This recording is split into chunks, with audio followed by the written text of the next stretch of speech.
Hi everyone, I'm Anna from GeoMarvel, and today I'll be walking you through how to audit content within your ArcGIS Online organization.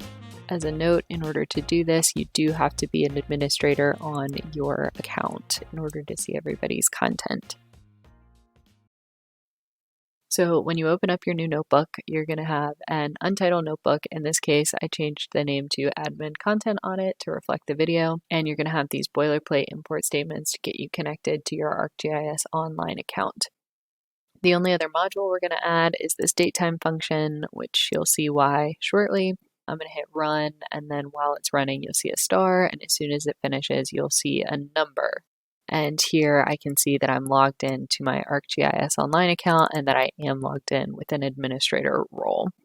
So from here, I am going to do a search of all of the users in our ArcGIS Online organization.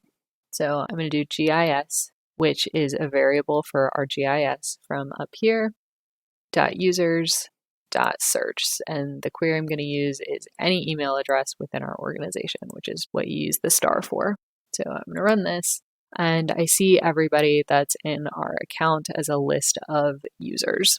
So from here, what I'm going to do is make this list called content clutter. It's going to be empty for now.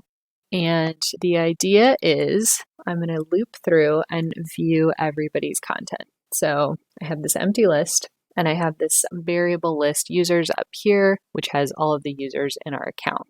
So I'm going to loop through for every user in this list of users. The username is equal to this user property.username.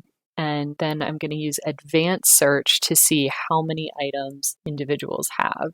So advanced search is slightly different than regular search. It allows for a lot more customization, but in this case, I'm going to query the owner of items and the username, which we defined right here. And in this case, I just want to see how many items each person has. So return count, which is default false, is going to be set to true. So it'll just return the number of items each user has. And then I set the max for the maximum, which is 10,000 items. And then I want to see how many items everybody has. And let's say for the sake of this example audit, if a user has more than 50 items, we're going to add them to this empty list content clutter and then say at the end, these users have more than 50 items. Those will be the items that we will go through to audit. So I'm going to run this, and it's going to print out this user has blank number of items in their account. And for the most part, we see everybody's numbers are pretty low, but I see these two accounts that have more than 50 items, and these users have been appended to the content clutter list here. So I know that they have a lot of stuff in their ArcGIS Online account. So from here, I know how much content each user has.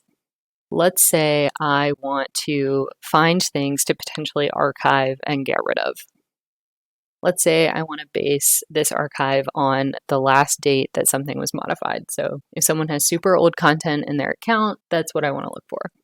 So I'm going to set this target date variable equal to this date time, which is going to return the first day of 2020. So from there, I'm going to say I have another empty list called potential archive, and I'm going to do another for loop for user in this content clutter list. I'm going to do another advanced search and again, query the owner being the user. In this case, I have gotten rid of this return count because I actually do want to see all of the items, and I have the max items set to 10,000 again. I'm not going to print the search results because it's a huge list. But then from this search results variable, which is a dictionary, the actual items themselves are within the key results. So items is search results, results. And from there, I'm going to loop through each item within this items list for each user. And I'm going to set a couple variables. So my item ID is equal to this item, which has a .id property. And I'm going to set a last modified date. So this is pretty much just to clean it up and make it easy to read. But it's this item.modified property, and then you divide by 1,000 and have date time formatted. And finally, if my last modified is before my target date of the first day of 2020, then I'm going to add this potential archive item ID. And here at the end, I'm going to print not the length, but the actual potential archive. And it will be a list of the item IDs that fall before this last modified target date. So I'll run this, and I just get this kind of ugly list of item IDs, which is a fine way to audit, but probably not the most useful way. So another way to do this would be to do it as a dictionary. So what I'm going to do instead is to make potential archive, instead of making it a list, I'm going to make it a dictionary. It's going to be kind of the same for loop. I'm going to loop through the users in this content clutter, do the same advanced search, but then I'm going to set this archive list equal to an empty list. And as I go through for each user and I find content that could be archived, I'm going to append it to that list as the full item, which will have the title and the type, and then the item ID. And then I'm going to set the dictionary for that user equal to that archive list after I've appended all of the items that fit within my archive parameters. So to make it easy to read, after I've looped through, at the end of each user loop, I'm going to print the following user has these items to review, and then instead of the length, I'll actually just print the archive user's content, and then we'll print the full dictionary at the end.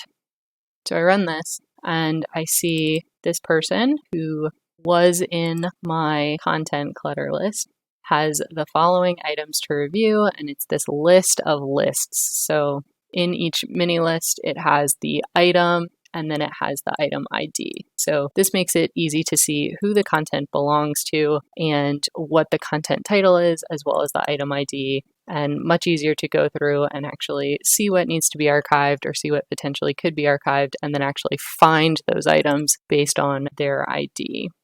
And we do the same thing for the other user, and then we just print out the full dictionary here. This is how you would go through as an administrator and audit the content within your organization and weed out content potential for archiving or just to do a general organization health check.